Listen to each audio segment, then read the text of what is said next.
lagi bersama Ibu. Di video kali ini, Ibu akan menjelaskan materi mengenai pertumbuhan dan perkembangan pada tumbuhan. Sebelum kita masuk kepada materinya, Ibu akan memberitahukan capaian pembelajaran, tujuan pembelajaran,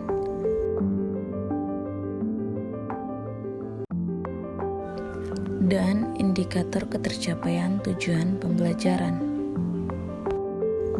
Pasti kalian bertanya-tanya, apa sih itu pertumbuhan dan perkembangan? Pertumbuhan pada tanaman merupakan pertambahan ukuran, volume, tinggi, dan massa akibat jaringan meristematik.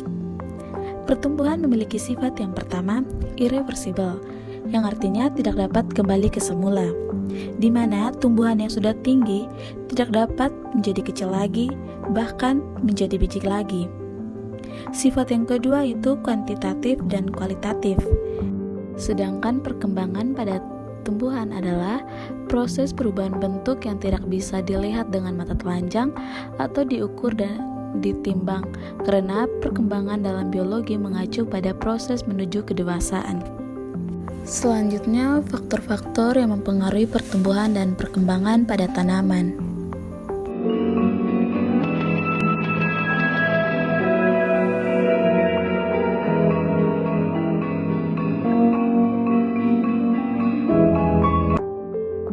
Kita akan membahas faktor internal terlebih dahulu.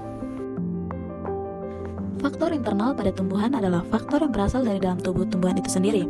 Faktor internal ini mempengaruhi pertumbuhan dan perkembangan tumbuhan dan meliputi dua komponen utama, yaitu gen dan hormon. Gen adalah substansi yang menurunkan sifat dari induk kepada keturunannya dan berperan penting dalam pengaturan metabolisme sel sehingga menghasilkan fenotip yang berbeda-beda. Sedangkan hormon atau fitohormon adalah zat spesifik berupa zat organik yang dihasilkan oleh suatu bagian tumbuhan. Faktor internal pertumbuhan dan perkembangan pada tumbuhan yang pertama adalah auksin. Auksin adalah sebuah hormon tumbuhan yang ditemukan pada ujung batang, akar, dan permukaan bunga. Sifat hormon auksin adalah aktivitasnya dihambat oleh adanya cahaya. Peran auksin. Auksin memainkan peran penting dalam pengaturan pertumbuhan dan perkembangan tumbuhan, seperti memicu aktivitas enzim yang melonggarkan serat dinding sel, merangsang pembelahan sel, mengaktifkan kambium vaskuler, dan mendorong pembentukan akar lateral. Auksin juga dapat digunakan sebagai herbisida selektif untuk mengendalikan gulma berdaun lebar. Selain itu, auksin sintesis telah dikembangkan dan digunakan secara luas dalam bidang pertanian untuk meningkatkan pertumbuhan dan perkembangan tanaman. Anak-anak perhatikan pada gambar mengapa batang tanaman tersebut bisa melengkung. Jadi anak-anak, kuncup apikal yang sedang tumbuh menghasilkan hormon auksin. Sementara itu, kerja auksin dihambat oleh adanya cahaya. Apabila sebagian kuncup apikal diarahkan pada cahaya matahari, akan terjadi pengangkutan auksin dari bagian yang terkena cahaya matahari ke bagian yang terlindung dari cahaya matahari. Pada keadaan demikian, auksin akan merangsang pertumbuhan sel-sel pada bagian yang terlindung tersebut. Yang kedua, giberelin. Hormon giberelin adalah sebuah hormon tumbuhan yang ditemukan pada hampir sepanjang hidup tumbuhan dan diketahui mengatur perkecambahan, pemanjangan batang, pemicuan pembungaan, perkembangan kepala sari, perkembangan biji, dan pertumbuhan perikrap. Nah, anak-anak, perhatikan pada gambar A ini di mana bunga ini tumbuh dengan normal, sedangkan pada gambar B ini bunga tumbuh dengan pesat. Yang ketiga, sitokinin. Sitokinin berfungsi sebagai stimulator untuk memicu proses pembelahan sel sehingga mempengaruhi pertumbuhan dan perkembangan tanaman. Sitokinin juga berperan dalam pengaturan fase dominansi pada masa pertumbuhan tanaman. Nah, anak-anak silakan perhatikan pada gambar. Nah, daun yang sudah menguning ini karena tidak diberikan sitokinin, sedangkan daun yang masih segar dan masih hijau ini telah diberikan sitokinin. Yang keempat, ada etilen. Nah, hormon etilen ini merupakan hormon tumbuhan yang berbentuk gas, tidak berwarna, dan berbau seperti eter. Hormon ini dihasilkan oleh ruas-ruas batang, buah yang matang, dan jaringan yang menua. Adapun peran etilen, yang pertama, merangsang penuaan daun dan pembusukan buah. Yang kedua, mempercepat pematangan buah. Dan yang ketiga, menghambat pertumbuhan akar dan batang pada saat stres. Selanjutnya anak-anak, kita akan membahas tentang faktor eksternal. Faktor eksternal pada tumbuhan adalah elemen yang berasal dari luar atau lingkungan sekitar yang mempengaruhi proses fisiologi dan pertumbuhan tumbuhan. Faktor eksternal ini dapat mempengaruhi proses fotosintesis, respirasi, pertumbuhan, serta pembungaan, pembukaan dan penutupan stomata, serta perkecambahan dan pertumbuhan tanaman. Faktor eksternal yang pertama ada nutrisi. Nah, nutrisi ini diperlukan sebagai sumber energi dan sebagai penyusun komponen-komponen sel bagi pertumbuhan dan perkembangan tumbuhan. Adapun unsur makro atau makronutrisi. Nah, unsur yang diperlukan pada tumbuhan ini dalam jumlah yang banyak.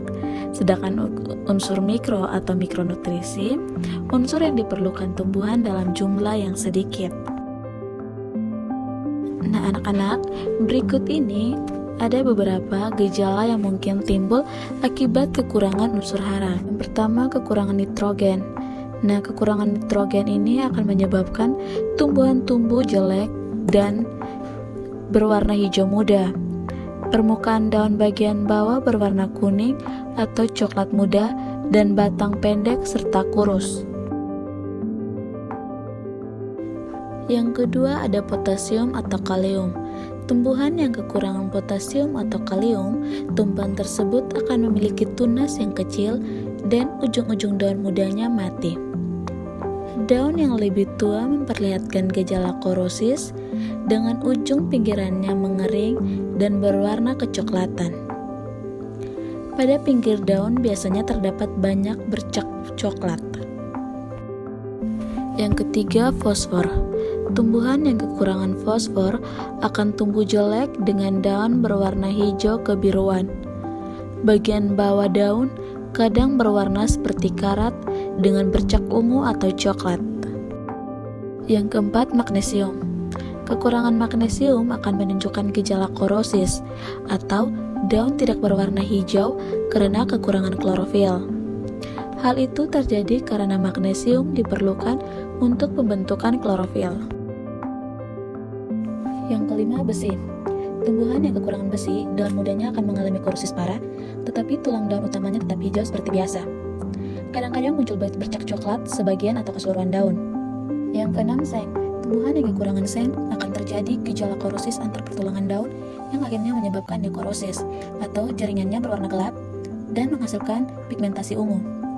Jumlah daun sedikit dan bentuknya mengecil, ruas batang pendek, tunas berbentuk roset. Faktor eksternal yang kedua ada cahaya. Cahaya matahari memainkan peran kunci dalam fotosintesis, proses yang memungkinkan tanaman untuk mengubah energi cahaya menjadi energi kimia yang disimpan dalam senyawa organik. Cahaya juga mempengaruhi pertumbuhan dan perkembangan tanaman melalui pengaruh pada penyesuaian tanaman terhadap perubahan intensitas cahaya, seperti penyesuaian tanaman yang ternaung dan tanaman terbuka untuk efisiensi kegiatan fotosintesis. Yang ketiga, suhu. Suhu berpengaruh terhadap aktivitas enzim. Nah, enzim ini merupakan senyawa protein yang dapat berperan sebagai katalisator dalam reaksi-reaksi kimia di dalam sel. Enzim hanya bekerja secara optimal jika suhunya optimal. Dan faktor eksternal yang terakhir ada kelembapan. Kelembapan berpengaruh terhadap laju penguapan atau transpirasi. Jika kelembapan rendah, laju transpirasi meningkat sehingga penyerapan air dan zat-zat mineral juga meningkat. Hal itu akan meningkatkan ketersediaan nutrisi untuk pertumbuhan tanaman. Sekian materi yang dapat Ibu sampaikan. Ibu minta kepada anak-anak untuk men-scan barcode yang ada agar bisa mengerjakan soal kuis.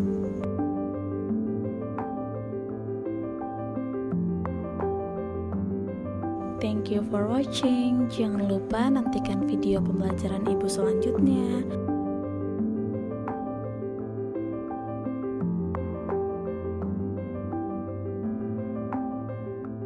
Jangan lupa like, comment, and share.